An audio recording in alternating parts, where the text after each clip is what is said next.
Good evening. So I will start with the week 9 recording of the live session for the course of Introduction to Fluid Mechanics.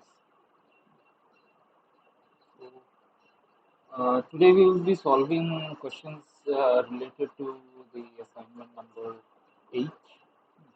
So let's go through the problems one by one, and we will discuss the concepts related to these problems as we solve these problems.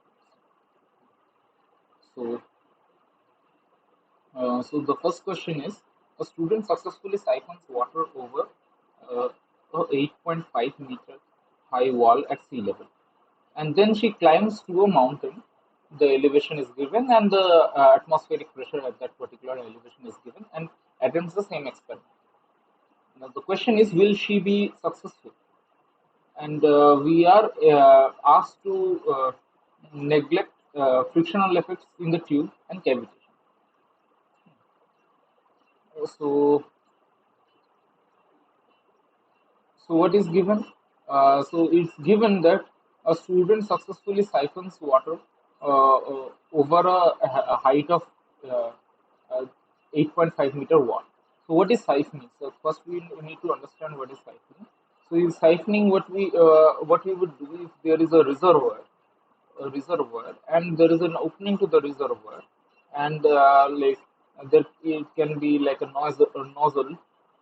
So what will happen is that since the pressure is built up in the reservoir, at this nozzle, the fluid will exit with a high velocity. Uh, this high velocity can be velocity can be found out using the Bernoulli's theorem. So we will assume that the whatever the flow that is making the water flow outside inside this reservoir and through this tubing is irrotational and or along a particular streamline. So there will definitely be at least one streamline which connects to the free surface of this reservoir to the exit of this nozzle. So if we integrate along this the Euler equation along this streamline, we will get our Bernoulli's equation, and from that Bernoulli's equation, we can find out the velocity of of the water exiting through this nozzle. Now, due to the high velocity, it will rise to a certain height, and when its kinetic energy is exhausted, it would uh, it will fall back down.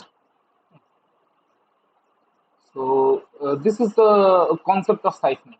So in siphoning, the motion of this water is not due to the like pressure build up. Already the velocity has been uh, attained at the exit of the nozzle, and whatever the fluid motion is taking place is free of any such high pressure. So the siphoned water exceeds the height of 8.5 meter when it is done at sea level. So sea level, we can assume our P atmosphere as 101.3 as like is the standard practice. So and at the elevation on top of the mountain, due to this elevation, there is a pressure drop, and the atmospheric pressure becomes 58.5 kPa. So how will that affect our calculation? So here the free surface pressure is there. So the free surface pressure is the atmospheric pressure, and like this uh, this is the pressure build up, and after this build up, the water rises. Now, what happens generally when the limiting scenario for this kind of experiment? So you would think that whatever height I give, the excess pressure I provide using this reservoir, the this water spray can go up to higher and higher elevation, but that is not the case. At a particular height, there will like no more siphoning above that particular height. Now, why does that happen? So, like if we look at the solution here, so at sea level, the person can theoretically siphon water over a wall as high as 10.3 meters.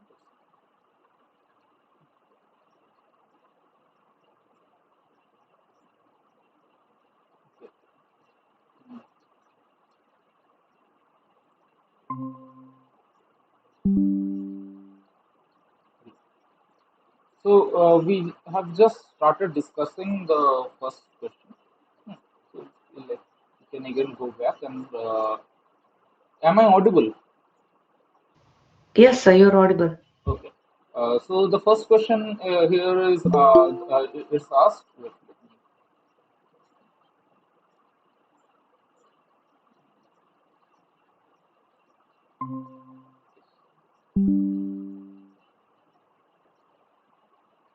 So the question here is uh, a student successfully siphons water over a wall. So the height of that wall is given, and this was done at sea level. So my pressure is atmospheric pressure that we normally take about 101 kilopascal, and then we move. Then the student moves to a top of a mountain, and there is pressure fall due to the elevation, and that atmospheric pressure at that particular elevation is also provided. Uh, the question is, if this same experiment is performed, the experiment that led to this 8.5 meter siphoning, will this experiment be successful? So, first we need to have an idea of what is siphoning. So, can you tell me what is siphoning? What do you understand by siphoning?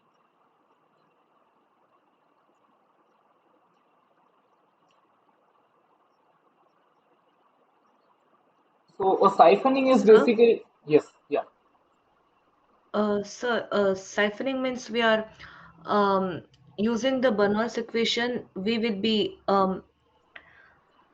transporting water from one end to other end. okay. Uh, so, like without any equations, what is siphoning? Physically, what is siphoning? What will you understand if, like, someone says that you are siphoning water? So it is like the fire like firemen shoot water hoses from the from the hoses. They shoot water. So what is happening? A very high pressurized water is coming out of a nozzle, right? Hmm. Yes, But sir. after it comes out, it is moving free of any forces. So after it comes out of the nozzle, there is no force driving the water. It is purely moving out of its own inertia. So that motion where it is moving using its own inertia, so that is called siphoning. So there is no driving force there. After it has exited the nozzle, there is no driving force. Till it was inside the nozzle, there was a pressure driving it forward. Okay. Sir, Yes. so generally whatever the flow happens in around us, like from Mhm. pipe, all are siphoning also then. Mm, Generally, but like there are means what kind of flow are you saying? Like Like, if you open the tap at home, hmm, then the yes, water which flows. yes. So means definitely. So water that is flowing outside the tap, there like um, you may call it siphoning, but one there is like a slight difference that is coming directly down. So like one might argue that it is falling due to the force of gravity. Hmm. So in siphoning also it is the same thing. Siphoning also gravity is definitely asking, acting. So generally, what we say as siphoning is something that is pointed upwards. So siphoning is a non like or more of a language term rather than a very technical term. So siphoning is generally referred to like water jets which are directed upwards against them, such that it will slow down. Okay. Okay, sir. Like a fountain. So in like um, uh, in fountains you have that sprays which are like directed upwards, right? And after reaching a certain height, they will crown. They will like do like this, and they will fall. They cannot move further upwards because of lacking the inertia. Yes, sir. Hmm. Okay. Uh, Okay, sir. yeah. So this is siphon. So if uh, a student successfully siphons the water over 8.5 meter at sea level, uh, what would you expect the pressure to be? Can you like first of all, can you estimate the pressure inside?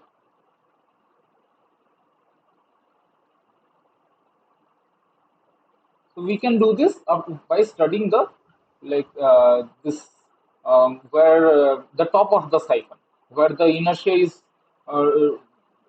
failing to drive the liquid further up. Right? We have the jet or like the water siphon, whatever you want to call it. So this is going upwards.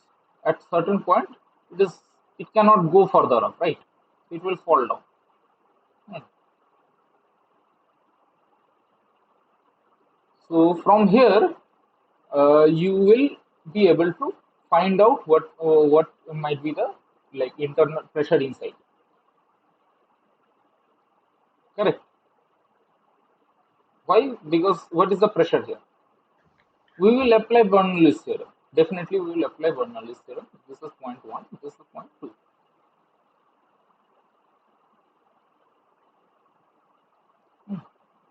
So, can you tell me the total head here? So, head by head I mean like you can tell me total pressure also, like P plus rho GH plus half rho V square. So, which terms will be there? Which terms will not be there at point two? Velocity will. Will not be there, right? So we can take velocity as same also. Velocity will be zero at point two, right? Yes, sir. Point two, it is like that is the maximum height it is able to reach. So at that point, the velocity will be zero. It is coming back directly. Hmm. So we can neglect this term for point two. So this is being done for point two. Okay. Rho gh will definitely be there, right? There is a height gain, and also there is a pressure. Correct. Yes, sir. So P atmosphere is there for sea level. So this is for sea level. P atmosphere will be there plus rho gh. Hmm. So this is equal to whatever the total pressure. Let me say capital P1. Whatever this like P plus rho gh plus half rho v square. Whatever at P1 is there. This is equal to P1. Hmm. Now, if she is attempting the same experiment, what I will assume here is that P1 is same for when we are going above the mountain, then also P1 is same. Okay, if I assume this and my P atmosphere is now different, so can you calculate the H? So this is equal to P atmosphere at sea level plus rho g into this 8.5 meter. This she has done in the sea level itself. Now this will be also equal to P atmosphere in the like mountain. This all provided here 58.5 plus rho g, whatever the height it can climb in the mountainous region. Okay, is this calculation clear?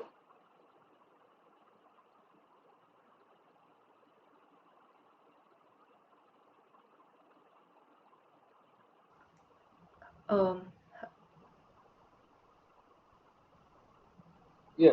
Tell me if yes, there is sir. any doubt. Yes, sir. Yes, sir. Okay.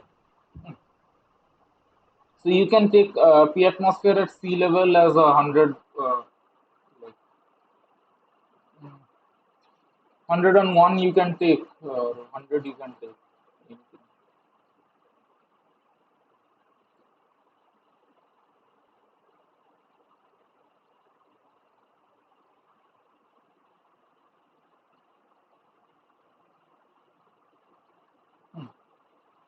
Generally taken 103, 101.3.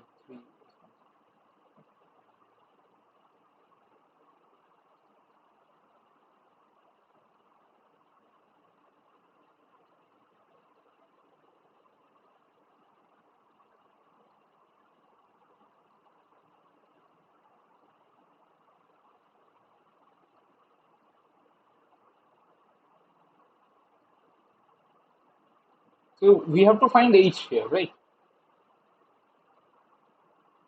Yes, sir. So let me know how much did you get.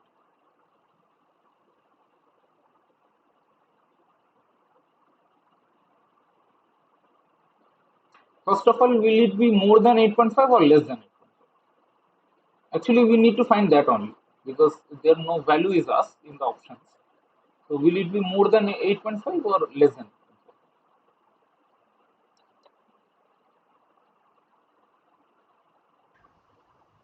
Sir, will it be more than 8.5? I think it will be more than 8.5. Hmm. It will be more than 8.5, right? Because the like it Pressure is less.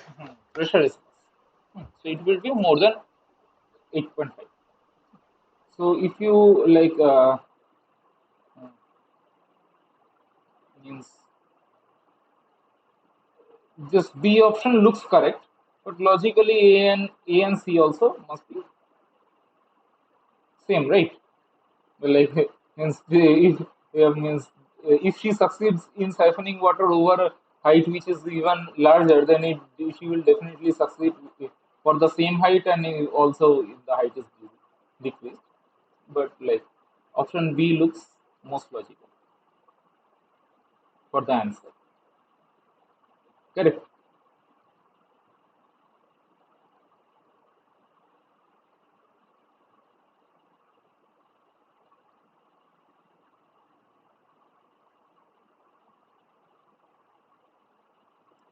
Sir, Yeah. Tell me. uh, in this case, Yes. we are getting pressure at a larger height, no, sir? Same pressure. Uh,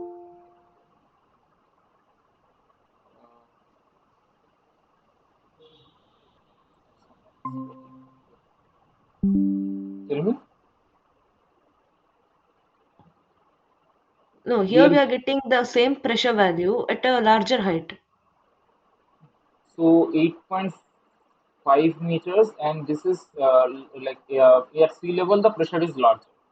At the mountain the pressure is lower. So this No, lower sir. pressure I'm needs telling, to, yeah. Mhm. no, sir. For same P1, Mhm. in first case we are getting P1 at 8.5-meter height. Yes. In second case, we are getting P1 at like greater than 8.5-meter height. Yes. Mhm. That's correct. That since she is doing the same experiment at different atmospheric pressures, that will be the case. Because it has to match at its highest point, it has to match the atmospheric pressure. All its kinetic head, it's getting converted to the height, like the head due to the height against gravity. So all the kinetic head is getting converted, and at this point, there's it now needs to uh, like the atmospheric pressure has already been reached, so it cannot go any further. So since atmospheric pressure is low here, then this will happen. Is it clear, or is there any other question?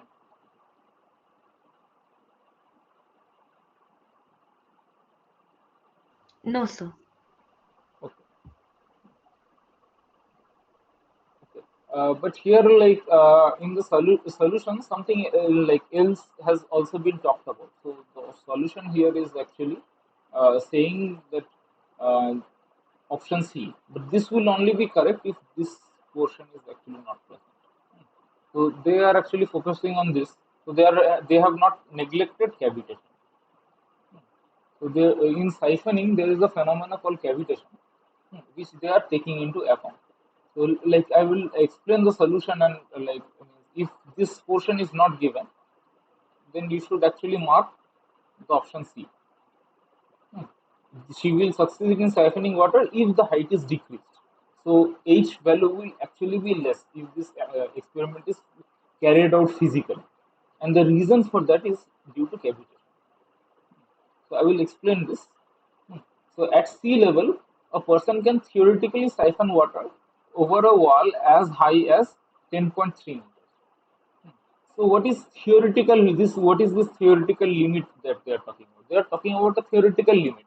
Like whatever P1 pressure you supply, this height can never be larger than this 10.3 meters. And this is the reason. This is due to the water pressure reaching its vapor pressure. Hmm. So when we are like at a particular when the water is rising, the pressure inside gets lower and lower. So, like technically, what happens then when the water is rising up, hmm, the pressure inside this like stream will get lower and lower as we are rising due to like falling due to this like fall in velocity, this pressure like internal pressure, this will get lower and lower, and at a particular point it will like reach below its vapor pressure, and then it will start forming changing its state of matter. So it will from its liquid state it will go to the gas state, and thus cavitation will occur, and due to cavitation this can no longer go beyond a particular height, and that for sea level is 10.3 meters. And when the atmospheric pressure is even lowered, this like pressure drop the pressure drop required will be like much less. It can be achieved even in at a lesser height. So like for when the atmospheric pressure is 58.5, then uh, even 8.5 meters it cannot reach, because the pressure inside this siphon will be so low that it will start like vaporizing even before it reaches that point. So due to the phenomenon of cavitation,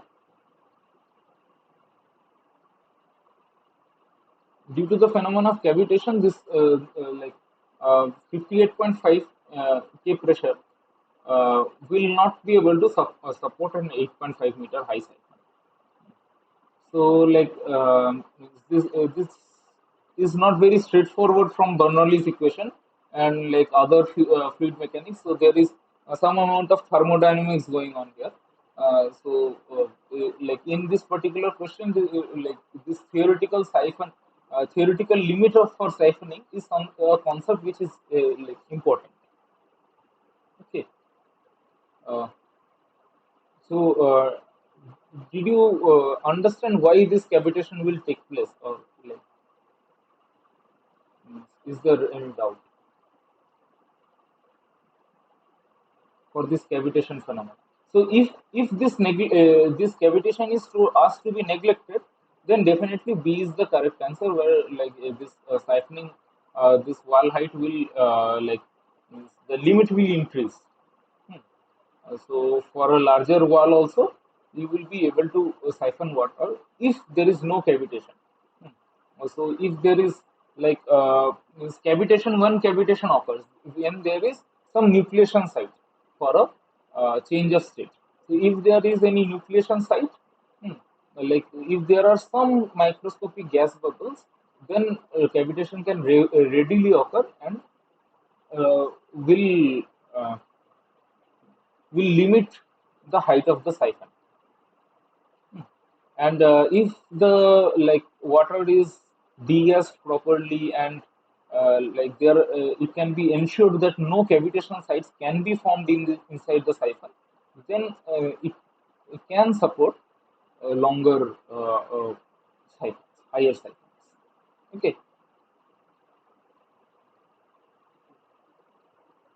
Move to the next question. If there is any doubt, you can ask. So the second question is regarding Peter's static probe. So a Peter's static probe is used to measure speed of an aircraft flying at 3,000 meters. If the differential pressure reading is 3 kilopascal, determine the speed of the aircraft. So assume the okay. So basically we can apply our Bernoulli's equation. So all those assumptions are mentioned here, and air density etc. is are mentioned here. Okay. So we are asked to find the uh, velocity of the speed of the aircraft. So what does this? We need to understand what does this Peter static probe does. So let me ask you one question. If uh, if I have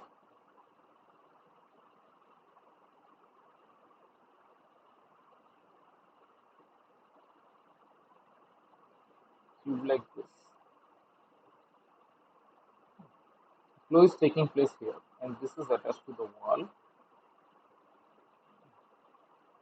This might be like extended slightly above the wall also, but like the direction is this, and its direction is exactly against the flow. This first and this second. I am filling this with liquid. So which meniscus will be higher, this one or this one? So which pressure, basically, which pressure will be higher for in the side of one or in the side of two?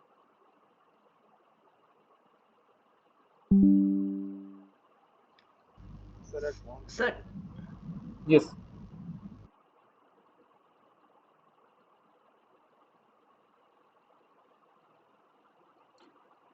Yeah. Tell me, like who's speaking? Sir, at one it will be higher, no, sir, because it is expressing pressure due to flow and pressure due to gravity. Yeah. So one will be higher. What's the reason? Can you repeat the reason? Because there is already a flow and also the atmospheric Mm, pressure, but at mm, two there is only atmospheric pressure. okay. So, like, if I write the total pressure uh, for the Bernoulli, like the total energy, so this is GH plus half V square. So H is same for both of them. So H is same. Uh, Pressure, what is this? This is the thermodynamic pressure here. So thermodynamic pressure for both those these are also same. Now, what is basically happening in this point one is that the pressure here is also due to this kinetic effect, and the reason is that here a stagnation point forms. So if I like zoom this point one, so this is the tube, and let's say my fluid is coming. So let's follow this particular streamline. So inside this one, there can not be any velocity because where this will this flow go? And so there is a liquid here. The flow is not going anywhere. So inside this, V is zero. But outside this, the flow is taking place as normal. So so the flow is having this velocity V, the flow velocity. But and again now this is along a streamline. So this is steady incompressible, so we can definitely apply our Bernoulli's equation here. So this is in viscous, there is no like viscous effects in this flow, and all so Euler's equation can be applied. It is steady, and also it is along a streamline, so definitely Bernoulli's can be applied here as well. So my thermodynamic pressure is same for both these cases. Hmm. So like no, so this is P plus half rho V square. So my rho GH is same for both these cases. And here in this point, let's say this is A. So this be A. Hmm. A, and in this point velocity is 0 but pressure is there, so PB. So this PB is actually consisting this kinetic head as well as the pressure. Whereas in this second point, only this pressure component will be there. This velocity component is not coming into the picture because of there is no stagnation point being created. Okay, so here the velocity is there, but at some point there will be no velocity. All the flow is going around this, so there is an additional pressure applied because of this slowing down along the streamline. But in the point two, there will be no streamline along which you will be able to integrate. All the streamline will be crossing, and none of the streamlines will actually reach this inside this tube. So exactly this same thing this Peter static tube static probe does. So if I take the height difference between these two fluids, so which is lower? One is lower, right? Two is upwards.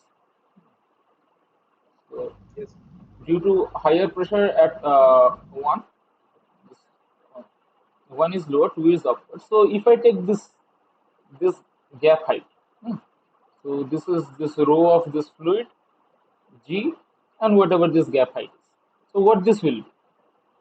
This will be this kinetic now, half rho V square, because this pressure term is getting cancelled like in the side of 2 and in the side of 1 the pressure term will be there, so this difference in pressure is only coming to the because of this kinetic. So this is called the differential pressure that this heated static tube is measuring. So it is measuring only the differential pressure. Okay, is this concept clear?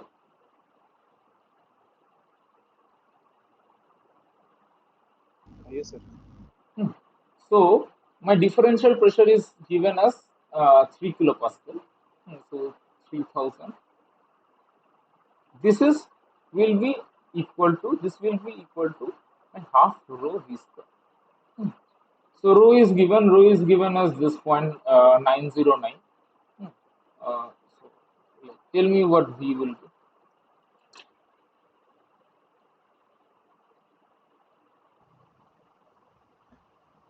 Sir, option D. Option D. Okay. Yes, sir. Okay. So yeah, you can put it in the calculator. I don't know. Are you also getting option D? You have to change the unit here because it's given in kilometer per hour. Have you done that? Yes, sir. Okay. I got velocity as 81.24 meter per second. Okay. All right. So 81.24 meter per second. So you are converting it into kilometer per hour, and you are getting this option D. Yes, sir. Hmm. That's then perfectly the correct answer. So they have also given that 81.24 as one option to complete. Okay. Yeah. Hmm. This is We'll move to the next question. So here a piezometer and a Peter tube are tapped into a 4 centimeter diameter horizontal water pipe. The height of the water columns are measured to be 20 centimeter in the piezometer and 35 centimeter in the Peter tube. Both measured from the top surface of the pipe. Determine the velocity at the center of the pipe. So this is also very similar to the first the previous question. So here both are basically like one is measuring both the kinetic head and the pressure head, and another is just measuring the pressure head. So which one is measuring both?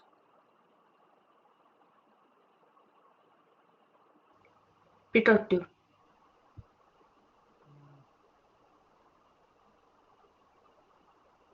Piezometer is measuring the both. So it's horizontal water pipe. The heights are given. and both are measured from the top surface of the pipe. So so it's horizontal like this. So and both are measured from the top surface. So it's not going in, like it is not in the direction of the flow. So this, like let's say this is the uh, Peter tube one, and this is the piezometer, like piezometer one. So the piezometer one will need to actually go inside the flow to measure, because it will not, otherwise it won't be able to record the reading.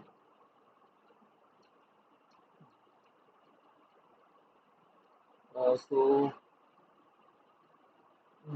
yeah, it should be the piezometer one, I guess.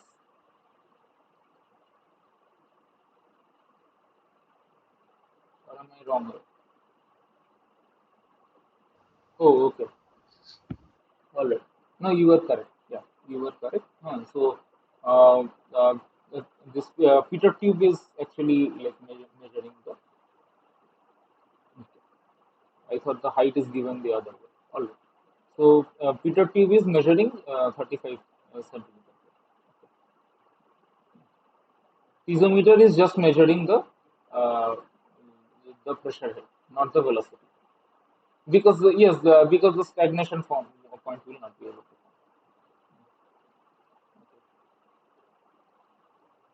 So here you have what you have to do is basically find the like difference in this height, h2 minus h1.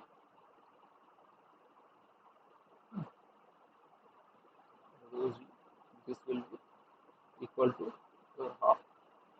This rho is different, so this can be,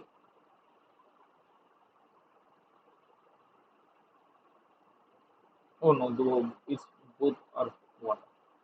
These are same.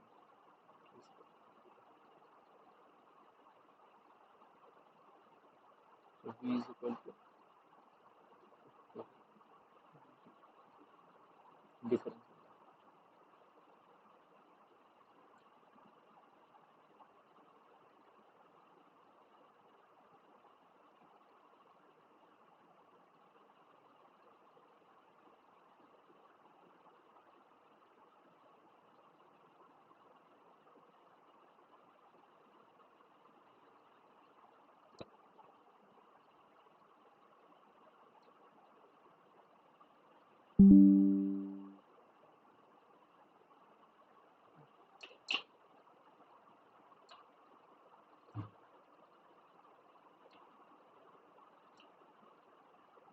Okay. So which one is this? Which option?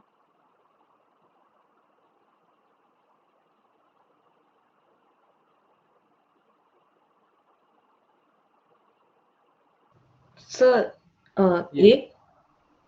A. Okay.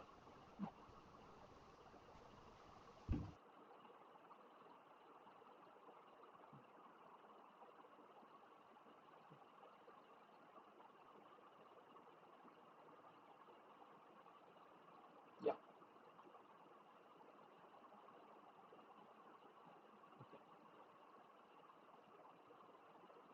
So to the next question. Water level of a tank on a building roof is 10 meter above the ground. A hose leads up from the tank bottom to the ground. The end of the hose has a nozzle which is pointing straight up. So it is like the siphoning. Itself. So it's pointing straight up.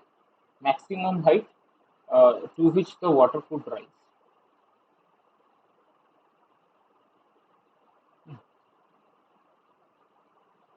So here the pressure buildup is from the tank. So water level is given. So this is and a hose leads from the tank bottom to the ground. So so here it will be something like this. So free surface is given. Free surface is at 10 meter. So this will again rise up from here and like uh, like a fountain it will.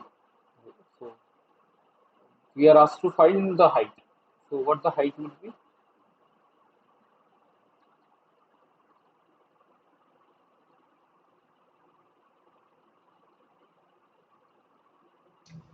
So C. So if frictional effects are neglected, so whatever we are getting from Bernoulli's equation, that will be correct, right? So at this particular point, let's say this is point one, this is point two, and this is point three.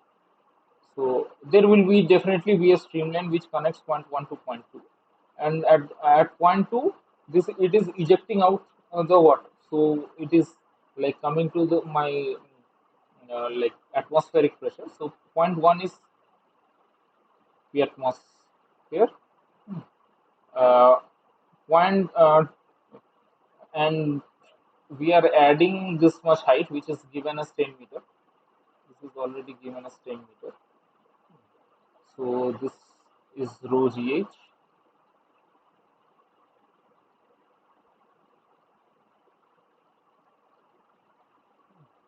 So this is converted into velocity here at point 2. And then it is reaching point 3 again, where it is like atmospheric pressure, and like a particular height has been reached. So this will again be P atmosphere plus rho g. So in between there this like height has been had been converted to a velocity. Uh, so everything will cancel out. P atmosphere will cancel out first, then rho g also will cancel out to leave us with h is equal to 10 meters. Now this is only true if there are no frictional losses. If frictional effects are there, then it will restrict our height to below 10 meters. And here, no, just nothing has been mentioned about cavitation or the sea level. So we will like not take that into account here. It, otherwise, it will be like even lesser. So it depends upon the nature of like cavitation. Otherwise, it will be like even lesser if cavitation is happening. So both A and B are correct. So here the Bernoulli's equation has been applied in this. All right.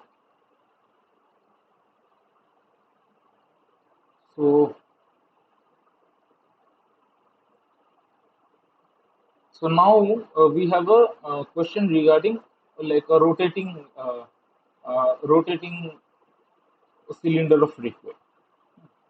So uh, if the cylinder is rotating like this, and if we take a cross section which is cutting through the through any of the diameters, then we will see that the free surface of the water will take a shape like this. So what is asked is basically if the RPM is specified. So RPM is specified. Uh, what is the height of what is the height to which the water has reached? Uh, so and it's also like said the information is given that it starts to uncover the base. So what the uncovering of the base means, like this is the whole vessel, so it is rotating. So some part of the bottom, like just the bottom, is starting to be seen, and also the this water has just reached the top of the vessel. So even if these conditions are not met, still this shape will be formed, and still like this like you can calculate this height using the RPM of this particular cylinder. So what we will use here? Can we utilize Bernoulli's equation here? So this is a forced vortex motion. This is a forced vortex motion because the whole like cylinder is rotating. So at the bottom of the cylinders are also rotating. So means there will be mm, means due to because this bottom is also rotating, like due to the no slip condition at the bottom, the whole fluid will rotate. So this is a forced vortex motion. If it would have been a very long like cylinder with like no edges like this, then it would have been a free vortex where only the wall is rotating. So since here the like this bottom is there, it will be a vortex motion. It's a finite sized cylinder. It's also mentioned here that we can take it as a forced vortex motion. So since forced vortex is a forced vortex motion, the vorticity is not zero. So it's a rotational motion. So we will not be able to use our Bernoulli's equation. That's right.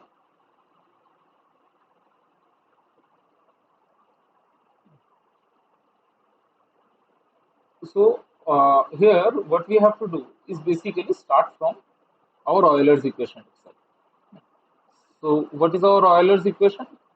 Our Euler's equation is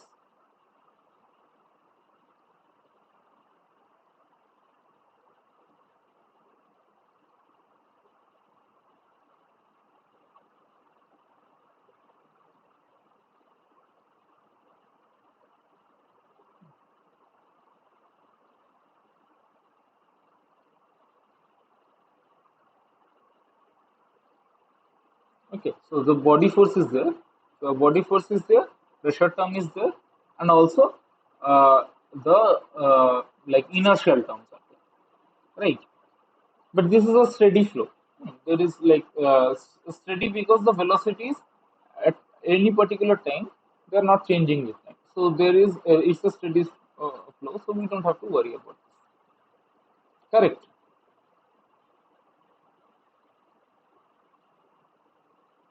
But we Yes, sir. won't, yeah, but we won't be able to integrate this straight away. Like means even if we do integrate this, we won't reach at our Bernoulli's equation. So here, one thing that we need to do, and like this exercise we will like do right now, is express this particular equation, express this particular equation in terms of our cylindrical coordinates. Why? Because here uh, cylindrical coordinates will give us a benefit. So let's go to the next page. So here, this particular term is there, right? V dot grad V. So how can we like write this particular term? So let's say we are writing the x component of this. X component. This will be u uh, del u del x plus v del u del y. And if there is a z component, we can also write like w uh, del u del z. So this is my 2D like 2D expression for this. So this is my x component. So I will write I cap, and I will have my j cap as well.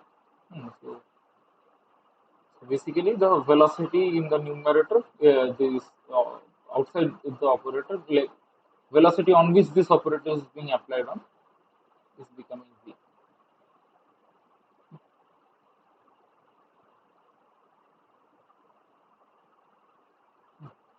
So this is when I am doing my Cartesian coordinate, right?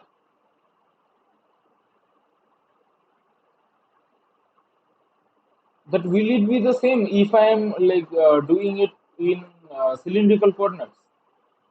Can I simply replace these things, this I cap and j cap, with my er cap and e theta cap?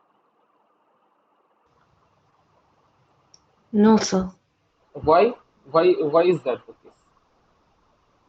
Because we since we are changing the coordinates, there should be transformation of the coordinates also. Yes, definitely there will be transformation of the coordinates. But see, like, can I simply like replace all my this use to let's say VR and V to U theta and then like X to R and y to theta. Can I do that? Can I simply change these things? No, sir. Why is that the case?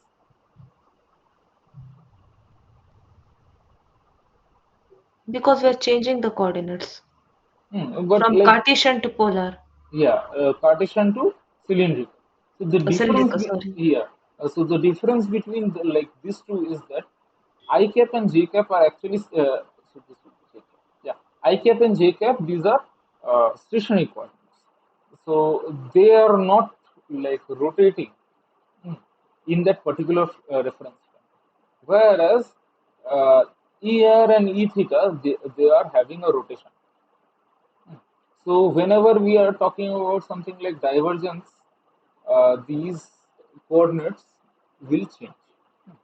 So these coordinates will change. The simple reason behind this is if you take derivative with respect to time for I cap, this will be zero. For j cap, if you take this derivative, this will be zero. But for ER cap and E theta cap, if you take this derivative, it will not be zero. So, like let's say ER cap was pointing towards this. After a time, let's say dt, this is now pointing towards this because it has rotated. By how much it has rotated? It has rotated with an angle of angular velocity, let's say omega into t. By this much angle, it has rotated, right? So my ER cap at t plus dt, let's say, minus my ER cap at t, this will be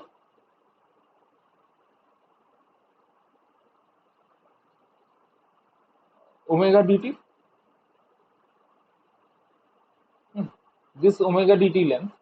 So this is the difference in the vector. Plus I will provide a direction which will be this direction. So which direction this is? This is my E theta direction, right? This is my direction of theta. So omega dt is the length, and this is E theta. Correct?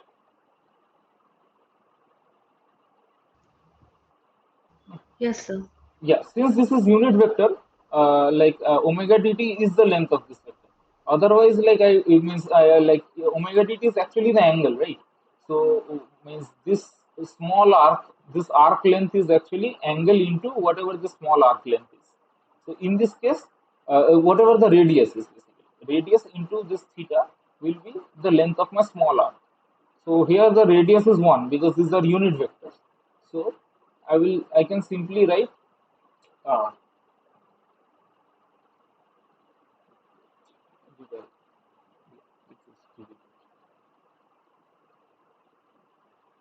I will write this. So, uh, so ER cap t plus dt minus ER cap t. So this is ER cap at t. This is ER cap at t plus dt. So this is ER cap t plus dt. And delta. Okay. ER cap. So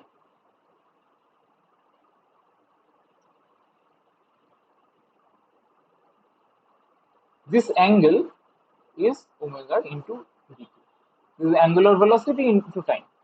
So this small vector, its length will be omega dt into the radius. The radius here is 1 because these are unit vectors. And what is the direction? The direction is E theta cap. It is directed towards E theta cap. So I can simply write omega dt E theta cap. So now, like if you do dt tends to 0, you can from here you can arrive at this. So ddt of ER cap is written uh, is to be found out it is simply omega into E theta, right? And similarly, you can do the similar exercise to find out the ddt of your E theta cap. This will come out to be minus ER into omega. Yeah. So, like due to this, due to like its this nature of its like shifting, the shifting nature of the cylindrical coordinates, you will find that your like all these derivations for the gradients, these are different. Hmm. So to derive this, you can actually do this. To derive this, actually, you have to remember that we are doing this in Eulerian framework. So you can uh, again derive this in first in your Lagrangian framework, and like if um, by putting the your del operator in your cylindrical coordinates, if you substitute this here, you will find it out, and it will like turn out to be a very long expression. Hmm. So uh, write that expression so that we can like solve our. So I will write the R components here.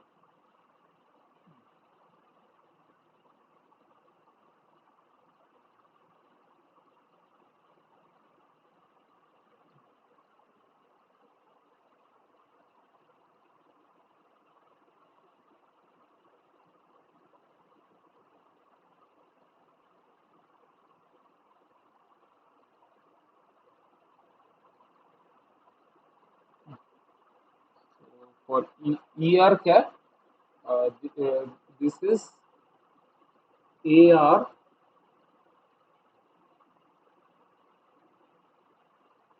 uh,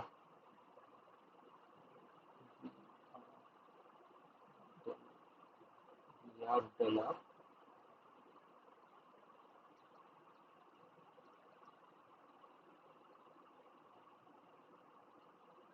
plus P theta del R.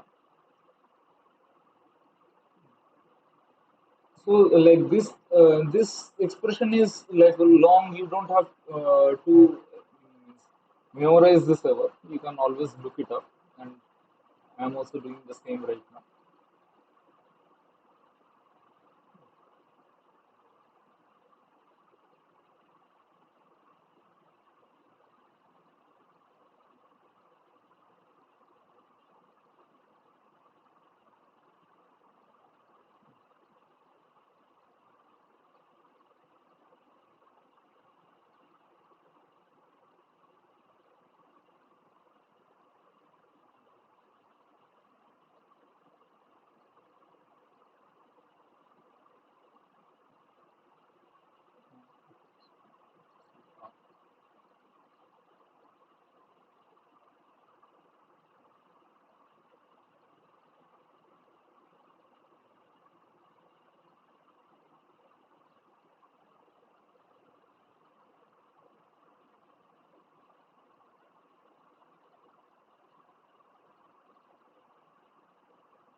Yeah.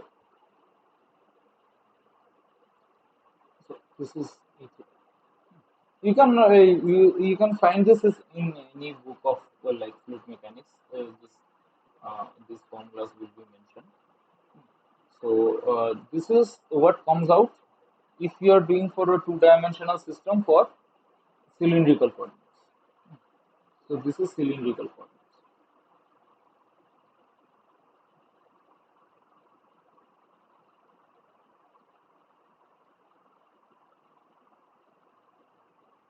Now let's come back to our this example. So here, uh, at steady state, what is happening? It is like rotating in a like uh, so at steady state we will not have any VR, right? VR will be equal to zero because there is no radial velocity. All every fluid particle is moving tangential to a circle that can be drawn from the center. So Vr will be 0. So if we here only if we try to simplify, so Vr is 0. So this is 0. This is 0.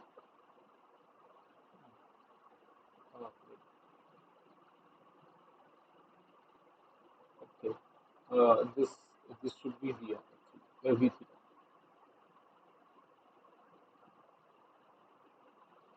This should be V theta.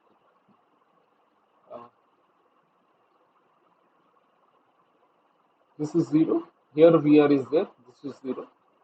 So here no Vr is there. Here again Vr is there. This is 0. Okay, and also you can see that this is very symmetrical about its axis. So there is no variation with theta. So all the del theta, this should also be 0. Since there is no variation along my theta direction, nothing is changing along my theta direction. So derivative along theta will be 0. That's why this term will also be 0. So only thing that remains is this minus v theta square by r. So this whole term I can replace with my minus v theta square by r in this particular case. So I can rewrite this uh, Euler's equation as minus rho v theta square by r. So this is er cap.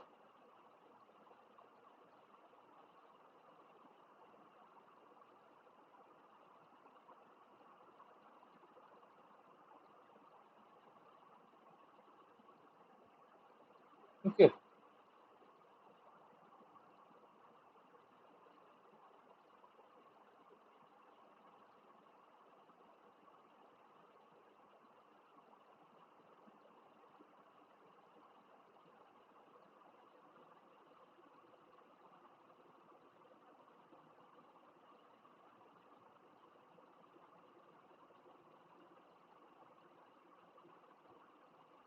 So now this the form of the Euler's equation is simple enough that we can now integrate.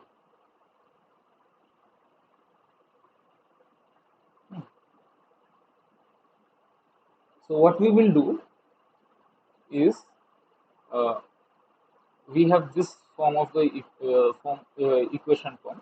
So what we will do, we will first take the ER component. So if I take ER component, let me define 3 points here. Let me define this as point 1. Let me define this as point 2. Let me define this as point 3. So if I take ER component, so this is my body force, this is also vector G. So this becomes minus rho v theta square by r. This is equal to minus del p del r. And there is no g component in the er direction, so this is 0. Now what I will do, I will integrate this with respect to r. So this particular equation I will integrate with respect to r. So are you following me? Or like if there is any doubt, please like ask me.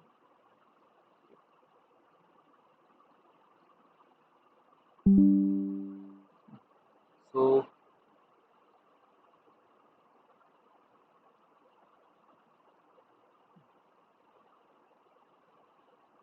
so which 2 points I will integrate with? I will integrate from 1 to 2 because I am right now traversing along the r direction. So I will integrate along 1 to 2, and v theta I will replace v theta with omega, where uh, omega is my angular velocity. So I can omega square r square divided by r. So this will be r dr integrated from 1 to 2.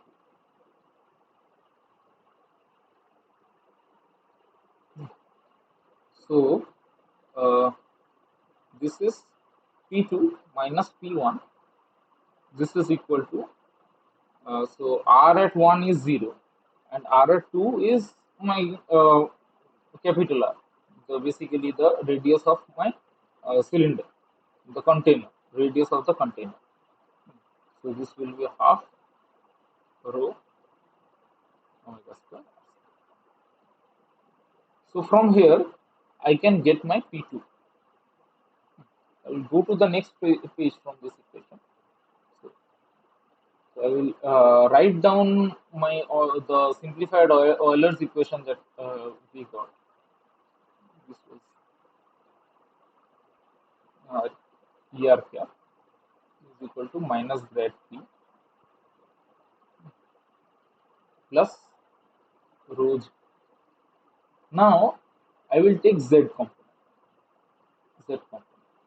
So why I am taking Z component? Because now I have to move up from 2 to 3. So I have gone from 1 to 2. From there I have found out the pressure at 2. Now I will again move up from 2 to 3 to find out the pressure at 3.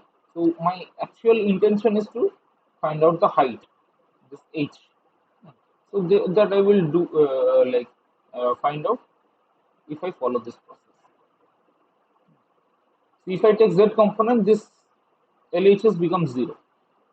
This becomes del P del Z, and this becomes rho into G. If I integrate, I will simply have P3 minus P2. I am integrating from 2 to 3. So I will have P3 minus P2 rho G H. I have already found P2 here. So P2 is P1 plus this. So my P3, this becomes P2 plus rho GH, which is P1 plus omega square R square.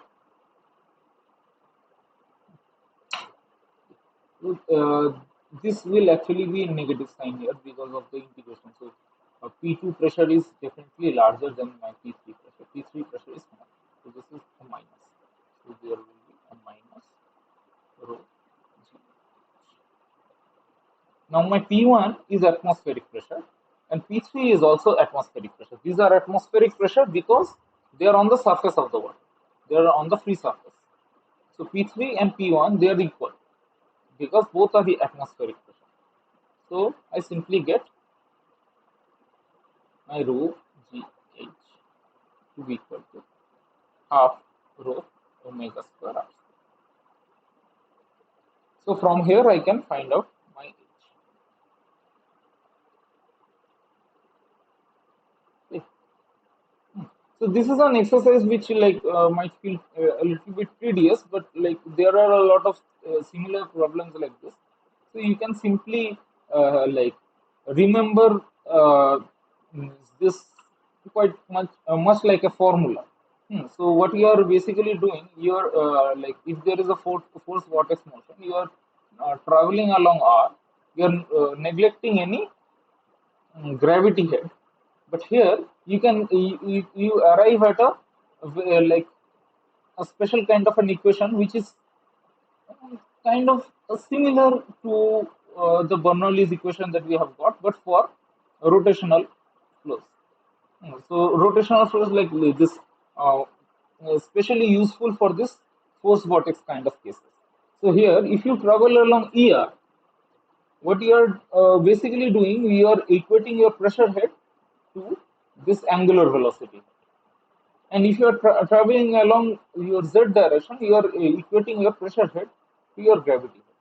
From there, if you take these two steps, you can find out if you what you are looking for. If you and along and another thing that you must remember, along the free surface, your pressure is always atmospheric pressure. So I will repeat what we did from our Euler's equation. We arrived at this equation. So this is for this force vortex case. And in this equation, we moved along our direction to find out the pressure at point 2. And then from point 2 we moved along z direction and reached our free surface at 3, equated my pressures at 3 and 1 because both are free surface. Then we can easily find out h and relate it to our angular velocity. Is this clear? Sir, Just yes, sir, one small doubt, sir. yes. Sir, regarding the equation, Mhm. the first equation, Euler's equation, Mhm. like can I take directly the acceleration as centripetal acceleration? Is it correct way? Yes, means the centripetal like this derivation is basically like an explanation of why you can do this. So and when you can do this. So you can take your acceleration as your centripetal acceleration only when two things. One we have done. We have taken our VR to this. So VR must be zero for you to take it as centripetal acceleration. So, like when you look at this expansion, you can you can easily see there are few different terms which are going on there. So, if you uh, we can name these components and relate it to the components that you know. So, this portion is actually a centripetal component, right? V theta square by r. You can also find some Yes. other components there. One is this. This is similar to your Coriolis component. So there is a VR multiplied with your V theta. And also there are these are angular accelerations. Del del theta, V theta, del del theta. So there is an angular acceleration component. And there is also components associated with your like the radial accelerations. Del VR del R. So you can take this directly as your centripetal acceleration when Vr is zero. So Vr is zero. If Vr is zero, that means you can neglect your radial accelerations. You can neglect your Coriolis accelerations, and also there is no del theta variation. So there is no variation with respect to theta. What does this mean? That means your RPM is not accelerating. You're not slowly increasing your RPM from something or like not only RPM no like if you're increasing RPM that is different. Sorry, not that. So there is no variation across theta. So across this axis, it is very symmetrical. So if you are rotating, suppose you are rotating a square box, there your v theta will not be same because there like every single direction from your axis is not same. Only for a circular geometry, for a cylindrical shape a box, when you are rotating about an axis, then only there is no variation along your theta direction. Do you get my point what I'm trying to say? Yes, sir. Getting, sir. Yeah. So if you have these two assumptions are followed, then you can definitely come to this v theta square by r.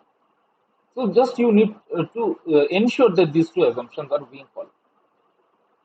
Okay. Okay, sir. Yes, sir. Got it, sir. Thank you, Yeah. sir. Okay.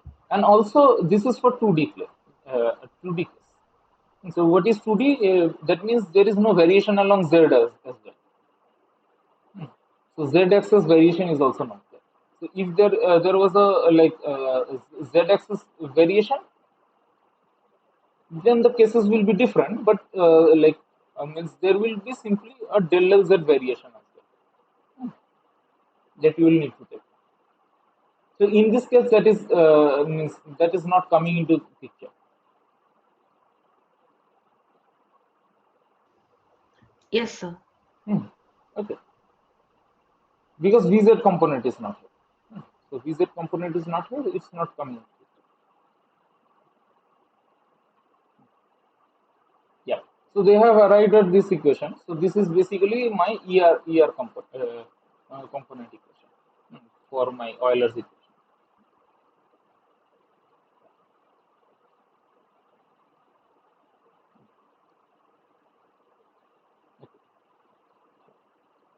Can I move to the next question? Yes, Going sir. to the next question. Yeah. So here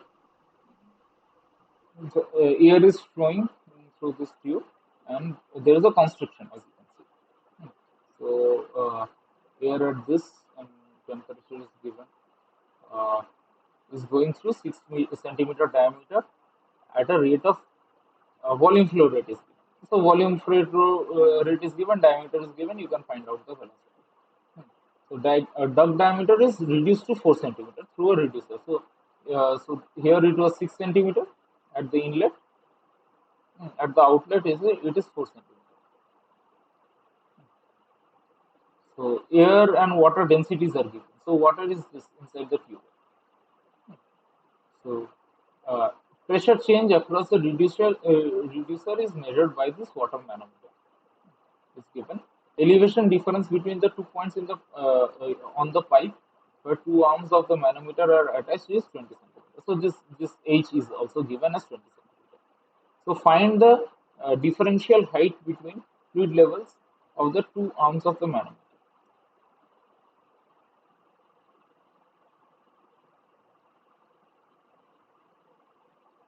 Oh, okay.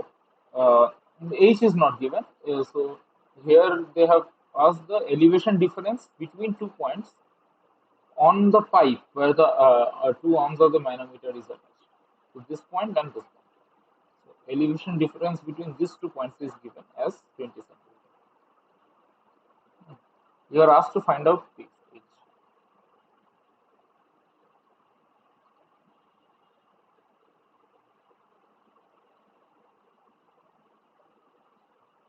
So what will you do? So first apply Bernoulli's equation and Yes. find pressure. Hmm. Then later using So since this 20 centimeter is given, you will need to find in the gravity head as well. So rho gh, where rho is the density of air.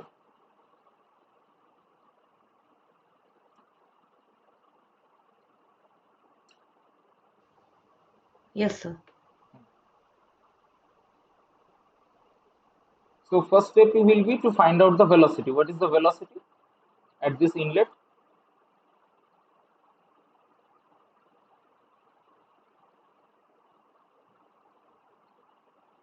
So 45 liter per second is given and 6 centimeter is given. So 6 centimeter diameter is given. So this Q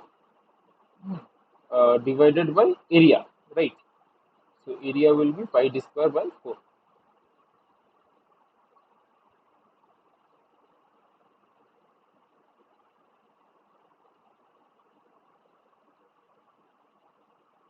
How much is this?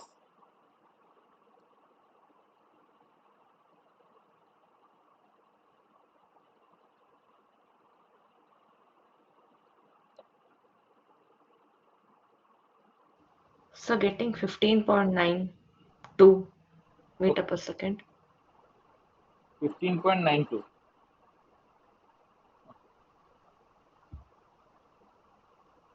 You also need the outlet velocity. So outlet velocity is simply 3 by 2 times, right?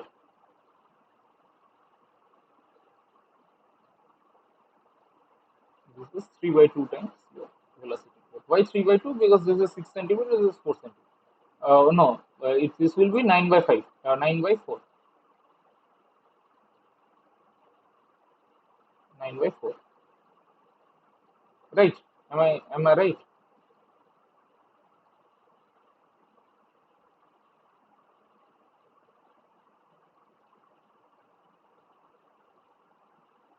Let me So know. should we consider the change in density also since air is here?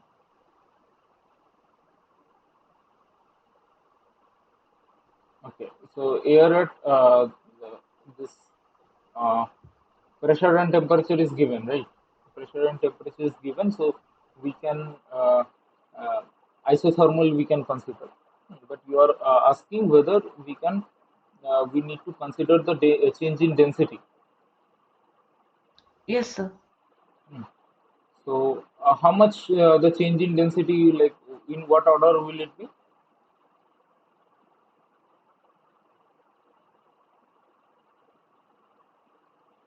So my p by rho will be constant, right?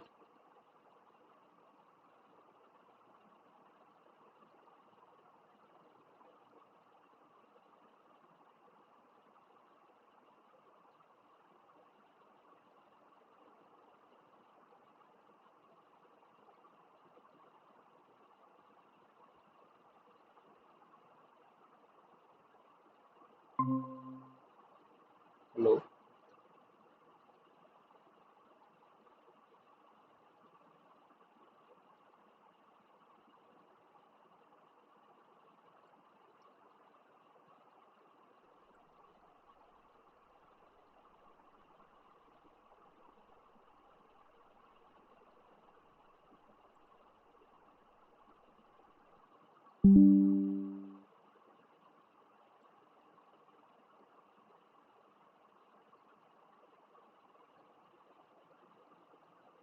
Hello, sir.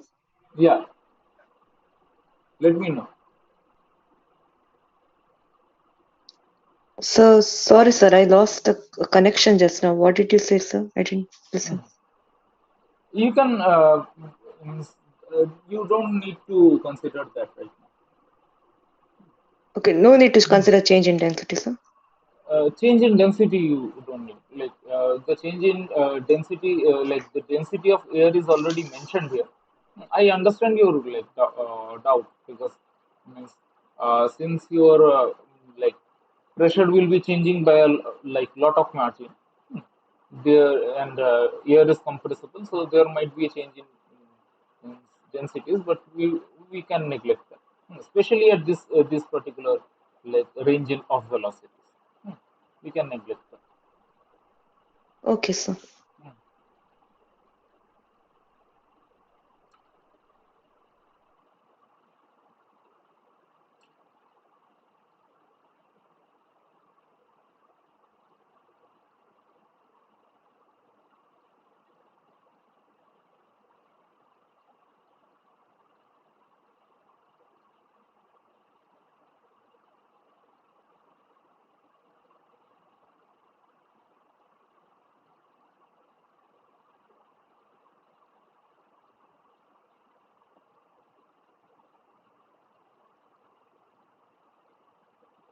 So outlet velocity, have you calculated?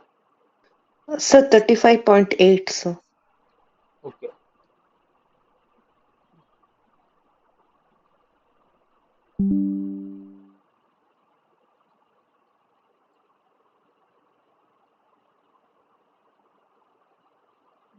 So you can now like calculate this rho gh distance as well.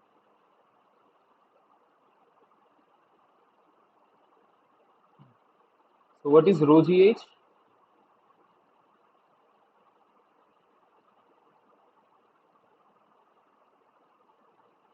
So this will be 1.19 into 9.8 Il- into zero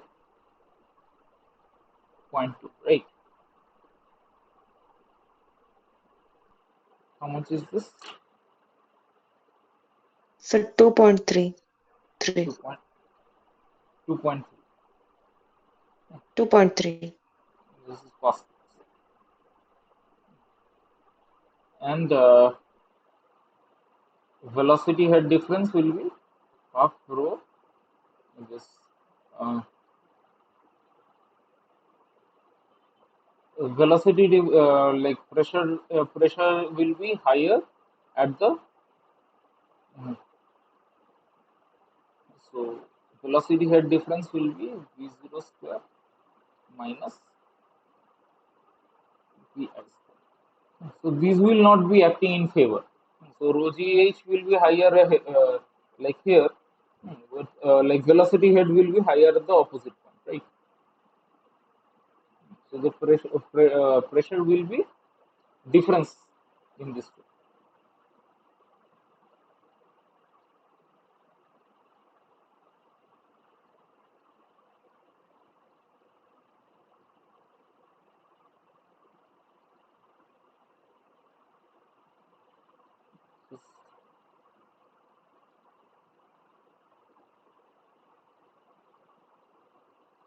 0.92 square.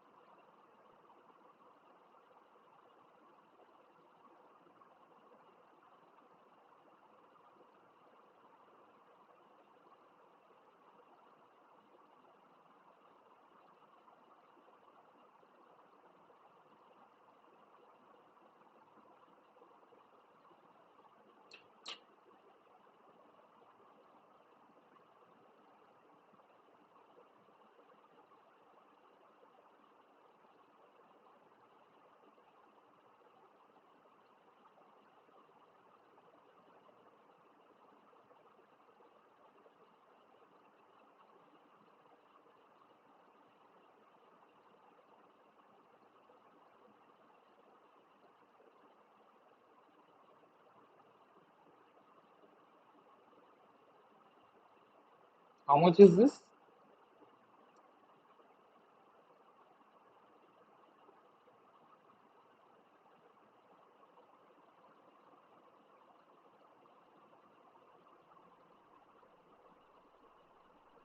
So half rho VO square minus VI square, I'm getting it as 612.2. Yeah, so it will be something 612 pascals. Right. So this is actually, you can see this rho GH is component is very negligible.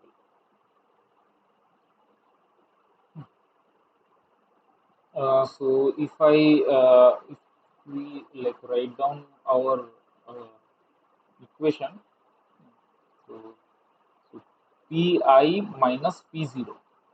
This is the height cap, right? As shown here in the figure.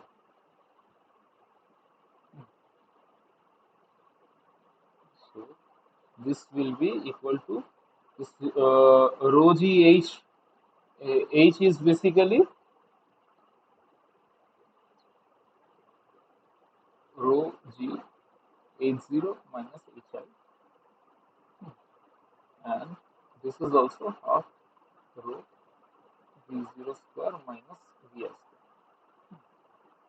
So this we have got as 612, this we have got as 2.3, so this will be 614. So this is coming out to be the pressure difference. So this is equal to my rho water into G into small h.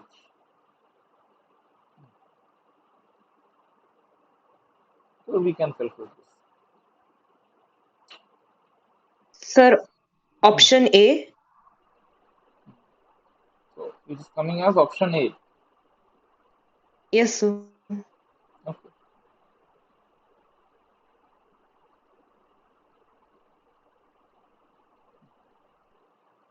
Yeah.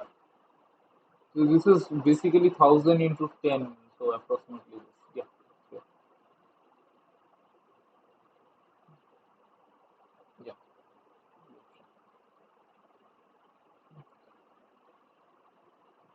Okay. We have also done the same way. So if we had to calculate this, then let's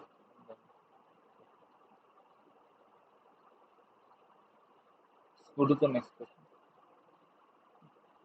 This is a very similar question to the previous one that we did. So a hollow cylinder, uh, 0.6 meter in diameter, open at the top, contains some liquid and spins about its vertical axis. So the height of the vessel is so that the liquid just reaches the top of the vessel and begins to uncover the base at 100 rpm.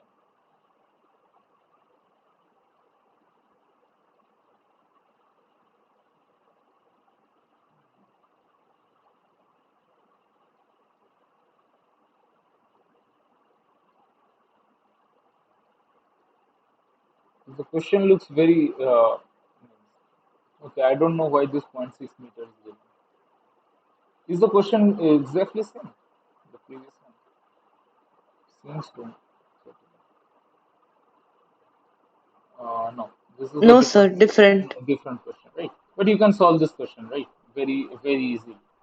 So So we will use the like formula that we had got previously. So let's again mark these points. So this is 1, this is 2, and this is 3. So my P3, this will be equal to P2 plus rho GH, and my P2 will be equal to P1, so P2 minus rho GH, sorry, again I'm doing this. Yeah, this is minus. So P1 plus this will be half rho omega square R square. This is minus rho GH.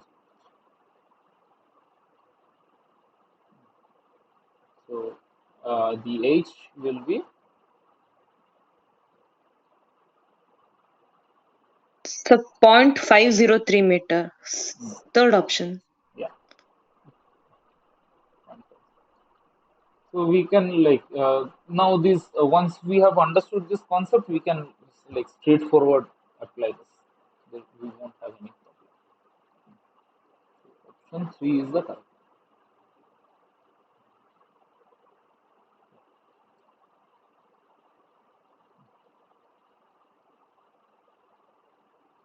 Okay. So in the physical situation described in the previous problem, so it is referring to this problem. So if the speed is increased to 130 rpm, what is the area of the base that will be uncovered? So here omega is changed. So here omega will be changed, and due to this change in omega, what will happen? Like since this has already reached the top, it will spill, and this has already reached the bottom, so this will like move away, and some portion of the bottom of the vessel will also be visible. So if we like draw, this will be like this. So some portion of the bottom of the vessel is also visible, and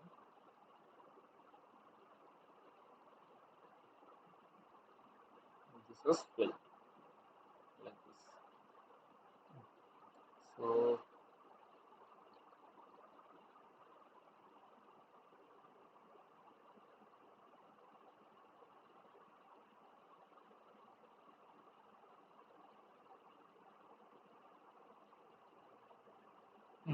so height of the vessel, I think we should we consider point 5. I think we should consider point 5, right?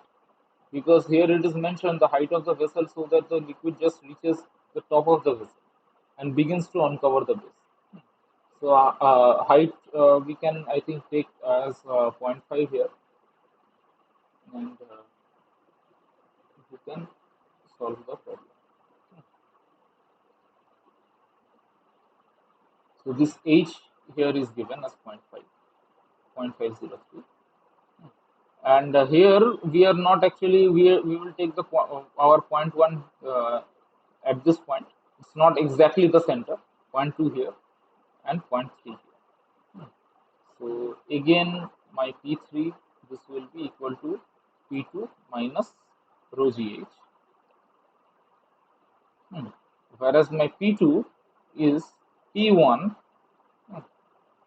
plus, in this case my integration will actually have this R1 square, because this is not R1 is not 0. So R2 square minus R1 square.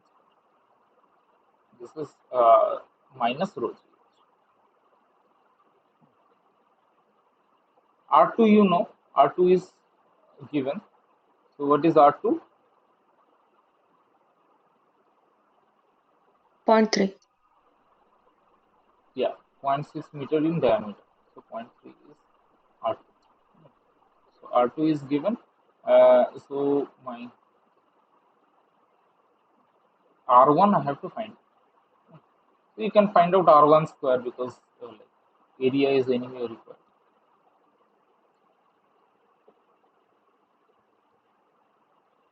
How much is this?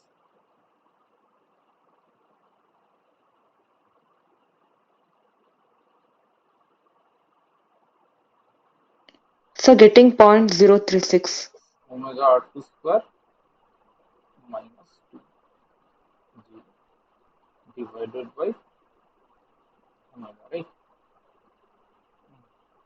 How much are you getting? So R1 square as 0.036. 0.036. So you can simply multiply pi with this. So are you getting any options? Any of the options? You should be getting B, right? 0.11 Yeah. B, sir. Okay. I think you are fairly confident in this question. Okay.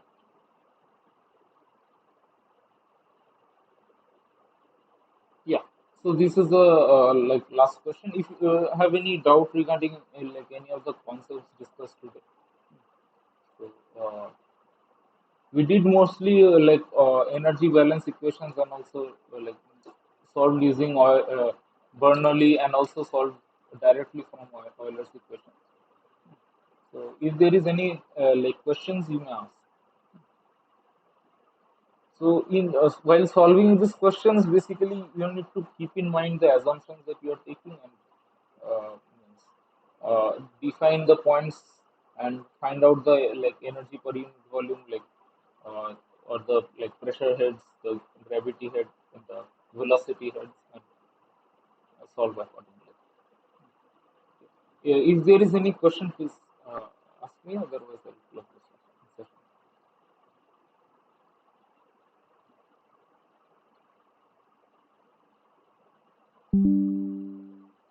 No, sir. Thank you. We'll meet again in the like, next week. Thank you, sir.